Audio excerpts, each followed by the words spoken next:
নমস্কার বন্ধুরা, বাংলার ইনভেস্টর ইউটিউব চ্যানেলে আপনাদের সবাইকে স্বাগত জানাই। চ্যানেলে প্রথমবার এসে থাকলে চ্যানেলটা অবশ্যই সাবস্ক্রাইব করে রাখবেন। আজকেই নিফটি ফিফটি এটা গ্যাপ আপ হয়ে ওপেন হয়েছিল, তবে আমাদের গিভ নিফটি যতটা পজিটিভ সংকেত দিচ্ছিল, এই গিভ নিফটি প্রায় 500 পয়েন্টের কাছাকাছি বাড়া ছিল, সেরকমটা কিন্তু দেখা যায়নি। কারণ এই গিভ নিফটি যেটা শুক্রবার দিন রাতে বন্ধ হয়েছে, তারপরে এই ট্যারিফ সংক্রান্ত অনেক কিছু আপডেট সামনে এসে গেছে। প্রথমে এই আমেরিকার যে সুপ্রিম কোর্ট তারা ট্রাম্পের ট্যারিফকে ক্যান্সেল করেছে, এবং পরবর্তীকালে ট্রাম্প কি করেছে, প্রথমে 10% এবং তারপরে 15% ট্যারিফ এগুলো আবার লাগিয়ে দিয়েছে, এবং সেই কারণে কার্যত অত বড় তেজি আজকে আসেনি। কিন্তু আজকে প্রায় গোটাটা সময়ই এই যে নিফটি ফিফটি সেটা কিন্তু সবুজে ট্রেড করেছে, এবং দিনের শেষে এই যে 141 পয়েন্ট এটা বেড়ে বন্ধ হয়েছে। আর আগামীকাল এই নিফটি ফিফটির এক্সপায়ারি রয়েছে, এবং এই এক্সপায়ারির আগে সাধারণত খুব বড় যে তেজি সেটা কিন্তু আসে না। আর এটাও একটা পজিটিভ ব্যাপার যে নিফটি ফিফটি আজকে 25,700 এটার উপরে ক্লোজিং দিয়েছে, এবং এই আগামীকাল নিফটি ফিফটির জন্য সব থেকে বড় যে চ্যালেঞ্জ সেটা হবে 25,700 এই লেভেলটাকে ধরে রাখা। কারণ এই লেভেলটাকে যদি ভেঙে দেয় তাহলে কিন্তু আস্তে আস্তে 25,500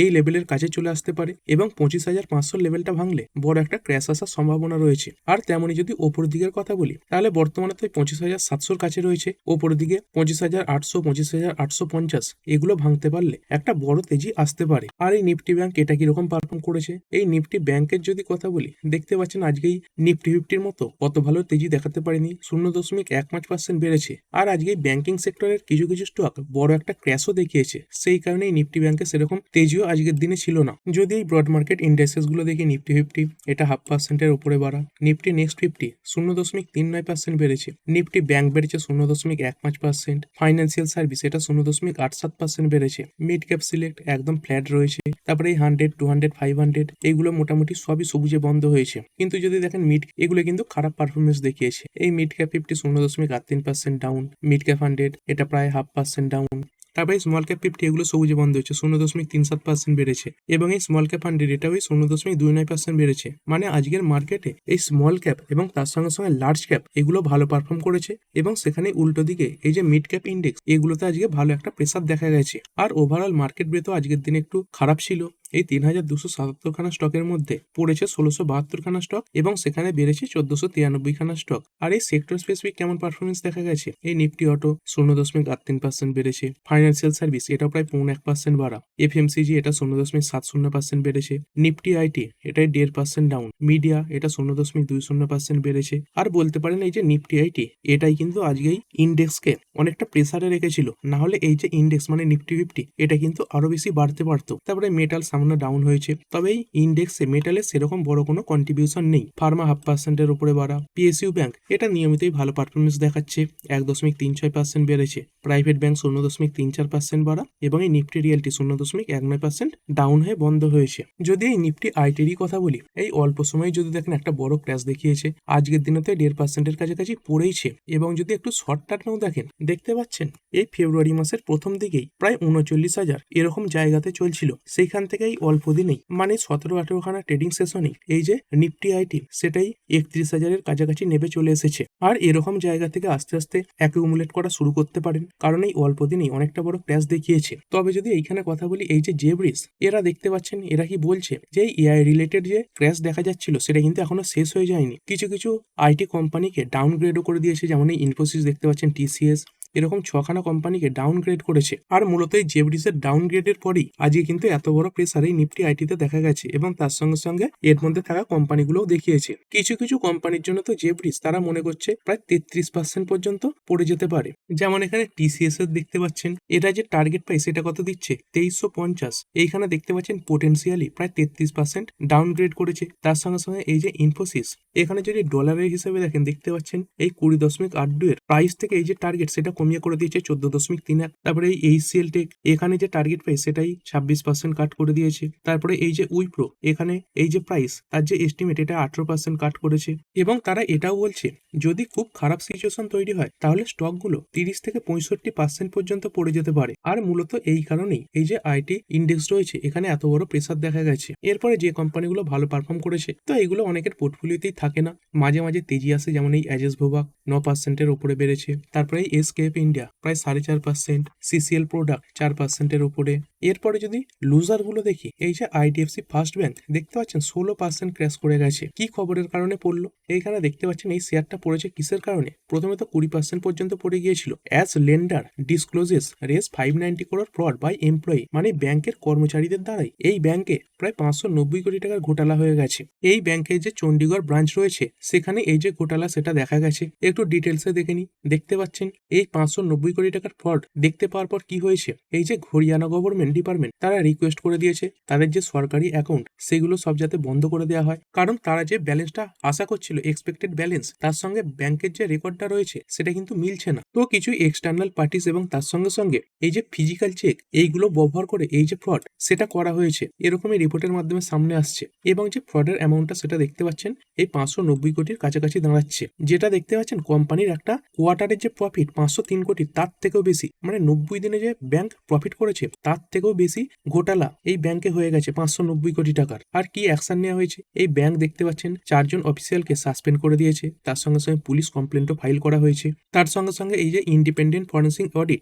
সেটারও কিন্তু দাবি জানানো হয়েছে, যেটাই 4 থেকে 5 সপ্তাহের মধ্যে হতে পারে। আর সব থেকে বড় ব্যাপার দেখতে পাচ্ছেন এই আইডিএফসি ফার্স্ট ব্যাংকে কি করা হয়েছে, এই যে গভর্নমেন্ট তারাই এমপ্যানেলেট করে দিয়েছে। মানে কি, মানে গভর্নমেন্ট ব্যাংকের লিস্ট রাখে যে সেই ব্যাংকগুলো গভর্নমেন্টের সঙ্গে মিলে কাজ করতে পারবে, গভর্নমেন্টের বিভিন্ন অ্যাকাউন্ট মেনটেন করতে পারবে। তো সেই লিস্ট থেকে এই যে আইডিএফসি ব্যাংক এটাকে সরিয়ে দিয়েছে, এবং মূলত এই খবরের কারণেই এই স্টকে কিন্তু এত বড় পতন এসেছে। প্রথমত তো একটা ফ্রডের খবর সামনে এসেছে, এবং তার সঙ্গে সঙ্গে গভর্নমেন্ট তাদের যে অনুমোদিত লিস্ট সেখান থেকে এই ব্যাংকটাকে সরিয়েছে। তারপরে আরো একটা কোম্পানি প্রায় একই ধরনের কারণের জন্য পড়েছে, এই এউ স্মল ফাইন্যান্স ব্যাংক প্রায় 5%-এর উপরে পড়েছে দেখতে পাচ্ছেন। একসময় এই পতন আরো বেশি ছিল।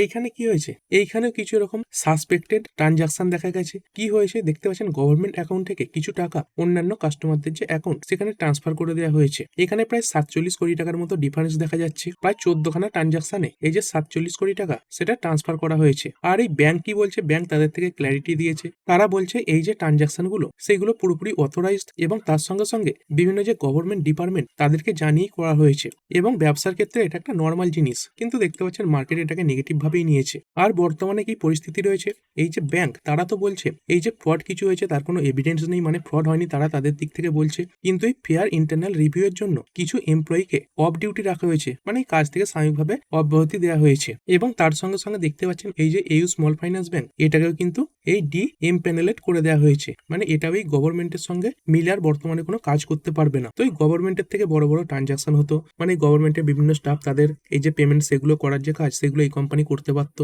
তো বর্তমানে কিন্তু এই দুটো ব্যাংকেই সেই লিস্ট থেকে বাতিল দেওয়া হয়েছে। এইখানে দেখতে পাচ্ছেন এই Haryana bars IDFC first bank তার সঙ্গে সঙ্গে AU small finance bank from handling government transaction over alleged Rs 590 crore fraud. এই আইডিএফসি ব্যাংকের কথা যদি বাদও দেন, এই যে এউ স্মল ফাইন্যান্স ব্যাংক তারা কি বলছে যে no financial impact after Haryana empanelment, মানে এই হরিয়ানার গভর্নমেন্ট তাদেরকে তাদের লিস্ট থেকে বাদ দিয়ে দেওয়ার পরেও কোম্পানি বলছে তাদের যে ফাইন্যান্সিয়াল তার উপর কোনো নেগেটিভ ইম্প্যাক্ট পড়বে না। এরপর একটি কোম্পানি ইউপিএল লিমিটেড, এইখানে কোম্পানির শেয়ারটা দেখতে পাচ্ছেন প্রায় 15% পড়ে গেছে। কোম্পানি কি ঘোষণা করেছে, রিস্ট্রাকচারিং ঘোষণা করেছে। তো এই লেভারেজ এবং তার সঙ্গে সঙ্গে ডাইলিউশন এই ব্যাপারে বিভিন্ন কনসার্ন কিন্তু দেখা যাচ্ছে, এবং তারই সঙ্গে সঙ্গে এই যে নুভামা তারা স্টকটাকে ডাউনগ্রেড করে দিয়েছে। এই নুভামা আগে কি বলছিল, আগেই বাই রেটিং দিয়েছিল, এবং সেখান থেকে দেখতে পাচ্ছেন এই যে রেটিং সেটা কমিয়ে করেছে হোল্ড, মানে ধরে রাখতে বলছে।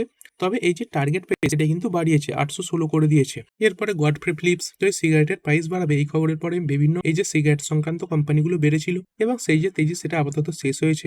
যদি অল্প দিনেও দেখেন একটা ভালো তেজিতে ছিল, এরকম দেখতে পাচ্ছেন এই এক মাসেই প্রায় 26 থেকে 30% পর্যন্ত বেড়ে গিয়েছিল, এবং তারপরে সাধারণত এই যে প্রফিট বুকিং সেটাই কোম্পানিতে আসছে।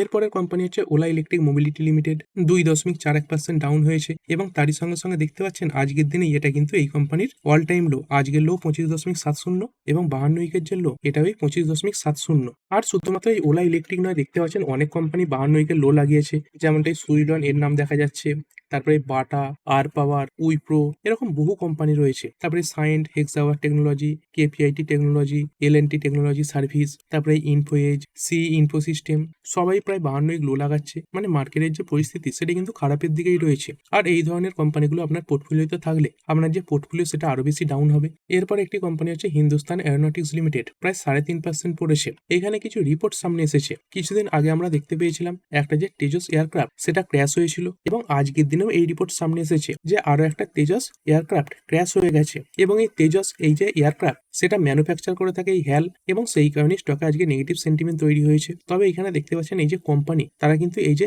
ইনসিডেন্ট সেটাকে ডেনাই করেছে। যে রিপোর্টটা সামনে আসছে সেখানে বলা হচ্ছে একটাই ট্রেনিং পিরিয়ডে একটাই তেজস লাইট কম্ব্যাট এয়ারক্রাফট বা এলসিএ সেটা ক্র্যাশ করে গেছে। এরপরে আরো অনেক স্টক পড়েছে, যেমন কোফোর্স 3.85% ডাউন, তারপরে ডিকসন 4.17% ডাউন হয়েছে। আর আজকে যে মার্কেটে প্রেসার তৈরি হয়েছে তার পেছনে এই কারণগুলোকেও ধরতে পারেন। এই ডাউ জোন্স এর যে ফিউচার্সটা রয়েছে দেখতে পাচ্ছেন ইন্ডিয়ার মার্কেট চলাকালীন অনেকটা নেগেটিভই কিন্তু ছিল, এখনো দেখতে পাচ্ছেন প্রায় 200 পয়েন্ট নেগেটিভে রয়েছে। এবং তারই সঙ্গে সঙ্গে এই যে নাসডাকের ফিউচার্স, এখানেও প্রায় 150 পয়েন্টের কাছাকাছি ডাউনফল দেখা যাচ্ছিল। আর এরপরে বিভিন্ন কমোডিটি, তো ইরান এবং ইউএস এর মধ্যে এই যে টেনশন সেটা বাড়ার পরে এই যে কমোডিটি সেই প্রাইসে ভালো জাম্প দেখা যাচ্ছে। যেমনটা এখানে দেখতে পাচ্ছেন গোল্ডের ফিউচার্স প্রায় 2% বেড়েছে, এবং তারই সঙ্গে সঙ্গে এই যে সিলভার ফিউচার্স এখানেও প্রায় 4%-এর কাছাকাছি তেজি দেখা যাচ্ছে। আর এই যে টেনশন এটা কমে গেলে এই যে প্রাইসগুলো সেগুলো আবার পড়ারও কিন্তু চান্স রয়েছে। আর ভিডিও শেষে নিফটি ফিফটি আজকে দেখতে পাচ্ছেন 35টা কোম্পানি সবুজে বন্ধ হয়েছে এবং এই 16খানা কোম্পানি লাল নিশানে বন্ধ হয়েছে। আর এর মধ্যে কোনগুলো ভালো এবং খারাপ পারফর্ম করলো এইখানে যেমনটা দেখতে পাচ্ছেন আদানি পোর্টস, এটা আজকে টপ গেনার 2.81% বেড়েছে। কোটাক ব্যাংক বেড়েছে 2.24%, এইচডিএফসি লাইফ 1.97%, ডক্টর রেড্ডি 1.93% এবং এই আল্ট্রাটেক সিমেন্ট এটাই 1.60% বেড়ে বন্ধ হয়েছে। তো এই ভিডিওটা এখানেই শেষ করছি, পরের ভিডিওতে আরো কিছু স্টক স্পেসিফিক আলোচনা করা হবে। তো ঠিক আছে বন্ধুরা, আশা করছি ভিডিওটা আপনাদের ভালো লেগেছে। আপনি চাইলে এটাকে লাইক এবং শেয়ার করতে পারেন।